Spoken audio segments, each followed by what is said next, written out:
is me, the Mask Girl, and welcome back to my YouTube channel again, India Post Office GDS Corner. Hope you guys are doing very well. So, as you all know, this channel is all about GDS candidates who are already working in Department of Post as a GDS BPM, ABPM और डाक सेवक.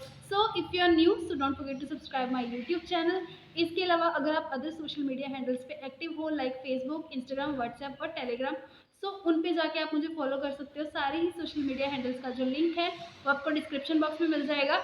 सो today's video is all about NOC because there are lots of questions, there are lots of queries कि क्या NOC important है अगर हम GDS के लिए अप्लाई करते हैं. क्या एनओसी के बिना हमारा जो है एप्लीकेशन फॉर्म सबमिट हो जाएगा और हमारी सिलेक्शन पॉसिबल है. एनओसी को लेके ये भी क्वेश्चन है कि क्या अगर हम एक प्राइवेट सेक्टर में जॉब करते हैं तो भी हमें एनओसी की ज़रूरत है या नहीं.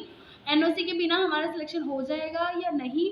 एनओसी कितनी ज़रूरी है और एनओसी का मतलब क्या होता है. आज की वीडियो में इसी के बारे में प्रॉपर मैं आपको डिटेल में बताऊंगी.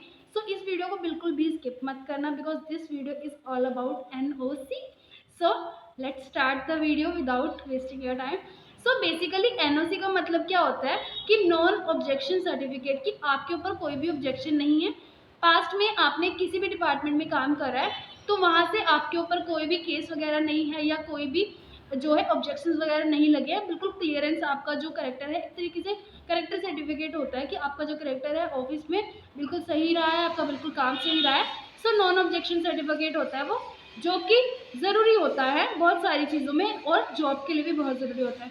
तो एक क्वेरी थी कि मैम हम प्राइवेट सेक्टर में जॉब करते हैं तो क्या हमें भी एनओसी की नीड है. सो वहाँ पे स्पेशली लिखा होता है कि whenever you are employer, अगर आप एम्प्लॉय रह चुके हो तो that is for government job. अगर आपने जीडीएस से पहले कोई गवर्नमेंट सेक्टर में आप जॉब करते हो और वहाँ से जॉब आप छोड़ के जीडीएस के लिए अप्लाई करना चाहते हो, उस केस में होता है कि आप एम्प्लॉय हो येस या नो. तो वहाँ पे आपने सिलेक्ट करना होता है कि आप गवर्नमेंट एम्प्लॉय हो तो येस करोगे, प्राइवेट एम्प्लॉय हो तो भी वहाँ पे येस सेलेक्ट करोगे. बट एम्प्लॉयमेंट पूछे कि आपने उससे पहले कभी काम किया है कि नहीं. एक्सेस सर्विस अगर लिखा है तो वहाँ पे मतलब गवर्नमेंट जॉब का है कि हाँ अगर आपने किसी गवर्नमेंट सेक्टर में काम किया है पहले तो यस. अगर किसी गवर्नमेंट सेक्टर में नहीं काम करा है, किसी कंपनी में, किसी प्राइवेट कंपनी में या नॉर्मल कोई छोटा मोटा काम करा है, छोटी सी जॉब करी है, सो आप उसको नो फिल कर दोगे. देन इसके अलावा एनओसी के पार्ट पे आता है. एनओसी अगर आप जीडीएस ऑलरेडी और दोबारा से जीडीएस के लिए फिल करना चाहते हो, ऑफकोर्स आपने अभी तक जॉब को लीव नहीं करा है, आपने रिजाइन नहीं दिया है, तो आप इस केस में एनओसी पे नो फिल कर सकते हो. ये प्रॉपरली ये ऑथेंटिकेट है, ऐसा कुछ नहीं है कि इसमें आगे जाके दिक्कत आएगी.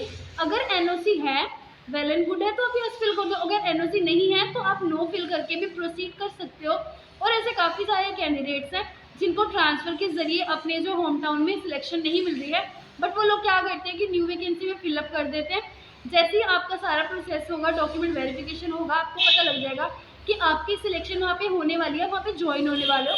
तो वहाँ पे आप जहाँ पे एक्स सर्विस कर रहे हो जीडीएस की, वहाँ से आप रिज़ाइन देके सिंपली वहाँ पे ज्वाइन हो सकते हो और इसमें कोई भी प्रॉब्लम नहीं है. एनओसी की भी नीड नहीं है और आपका काम भी हो जाएगा.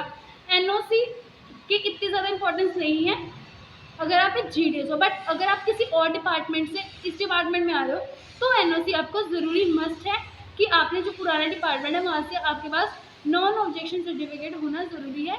आपके ऊपर कोई भी ऑब्जेक्शन नहीं है, non objection clarification like type कि सब कुछ क्लैरिफाई होना चाहिए कि आपने जो पास्ट में सर्विस करी है वो उसकी तरफ से आपके ऊपर कोई भी ऑब्जेक्शन नहीं है. So this is good for your further future job. So this is for today, this is for NOC. I hope कि आपको चीज़ समझ में आई होगी कि एनओसी इंपॉर्टेंट कितनी है और एनओसी का मतलब क्या है और एनओसी के बिना आपकी सिलेक्शन कैसे हो सकती है. So it is very easy task. So इसको इतना हाइपर लेने की ज़रूरत नहीं है. हमारे पास एनओसी नहीं है तो कुछ नहीं होगा. यू कैन डू, आपकी हो जाएगी सिलेक्शन और प्रोसेस भी होगा और ज्वाइनिंग भी इजीली हो जाएगी. सो आई होप कि वीडियो अच्छी लगी होगी. वीडियो अच्छी लगी वीडियो को लाइक करना. Do comment your queries and question. So मिलते हैं next time with new topic with new video. तब तक stay safe, stay tuned and best of luck for your future and thank you so much for watching.